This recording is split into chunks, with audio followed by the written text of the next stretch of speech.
Hi, my name's Brody Vial, and I'm going to be telling you a little bit about the history of the oil and gas industry in India. I'm going to cover three main topics, and that's going to be the roots or the beginnings of the oil industry, the oil industry around at the time of India's independence, and the oil industry during the government's control in the years following. While laying tracks, the Assam Railways and Trading Company discovered oil in the Digboy area. The new railroad allowed for oil wells to be drilled and their produced oil to be traded.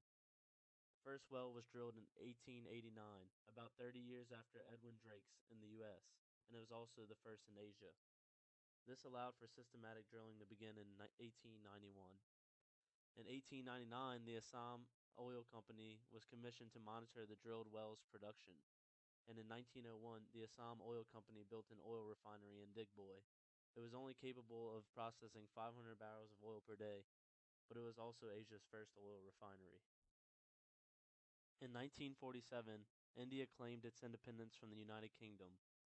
India's government announced that through the Industrial Policy Resolution of 1954, petroleum would become the core sector industry. Two government-owned national oil companies, Oil and Natural Gas Corporation and Oil India Private Ltd, were created.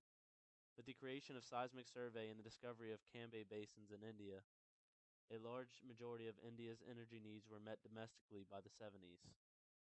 Not long after the 70s, however, an increase in consumption and a decline in reservoirs led to the production of only half of India's energy needs domestically and a crash in the market. The Indian government decided to nationalize their oil industry to try and remedy this. In the 90s, the government found itself with a shortage of resources and tried to regulate pricing and distribution of oil to compensate for their lack of production, but this augmented the problem.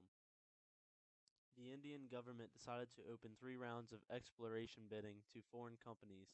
However, this proved to be unsuccessful as well. They then initiated petroleum sector reforms and opened 5 rounds of exploration bidding to everyone, including private Indian oil companies. However, their NOCs still received preferential treatment. With a lack of new production, eventually the government introduced the new exploration licensing policy. NELP created a competitive bidding system where private companies could hold the same stake as NOCs. This led to the industry we see today, which has now quadrupled in terms of area explored. My name is Catherine McPherson, and I will be covering oil in India. Some of the topics I will discuss are production, oil reserves, foreign investment, government control, trade, and transportation. India has an extremely fast-growing economy, which raises consumption rates of fuel like petroleum. Consumption rates outweigh production in India, which can cause problems like a high demand for oil. India's high demand for oil causes the nation to import a lot of foreign oil. India is the 20th nation with the largest reserves. The country has resources that are present, they just need to access them. Most of the reserves are located in the western part of the country, especially offshore. Gujarat, Rajasthan, and Assam are a few of the many regions that have a lot of oil production for the country as a whole. Enhanced recovery projects are underway so the nation can produce more domestic oil and not have to import. Analyzing foreign investment and government control in India, we realize that the nation lacks a lot of foreign investment. Foreign investment is allowed, but it is competitive due to the many state-owned corporations that operate there. However, there are still a lot of private corporations that flourish. The Ministry of Petroleum and Natural Gas is the government sector that regulates the price of oil. India is a net importer of petroleum. Their location is key, so they lie upon the world's major trade routes. They get most of their oil from the Middle East, especially Saudi Arabia. The Western Hemisphere provides 19% of their oil. Even though they import a lot of oil, they are still an exporter. They are currently redeveloping refineries so they can produce more domestic oil and boost their industry. Looking at transportation of oil in India, we see that pipelines are a key infrastructure for transporting this oil, especially in the northeast and western regions of India. Cargo trucks and railways transport oil for the southern and central regions of India. The Indian Oil Corporation is the government regulator that supervises these pipelines. Northeastern transportation is not as industrialized as the southern part of the country because they produce more oil. The Gondla-Bathinda oil pipeline is the largest pipeline in India. Transportation is key to give many Indian citizens and others access to oil. Hello, my name is Garrett Frederick, and today we're going to be talking about natural gas in India. Some of the major topics that we're going to be covering are the infrastructure, domestic production, and government role or regulation in the industry. As far as infrastructure goes, India lacks a national pipeline connecting the country, which causes an uneven distribution of supply in the north and the west, and leaves the south and the east without any supply.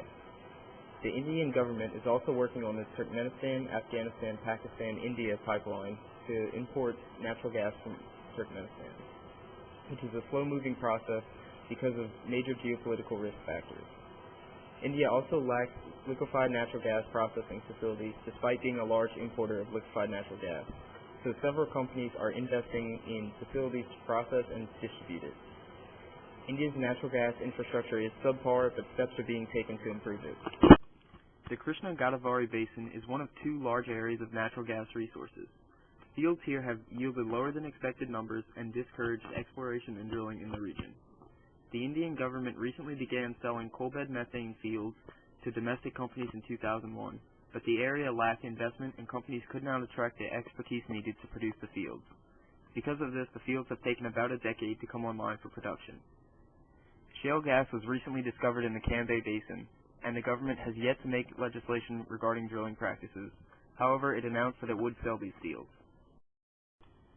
The Indian government regulates domestic prices, which causes import prices to be 3 times higher because they circumvent this regulation, and this discourages foreign investment in the industry.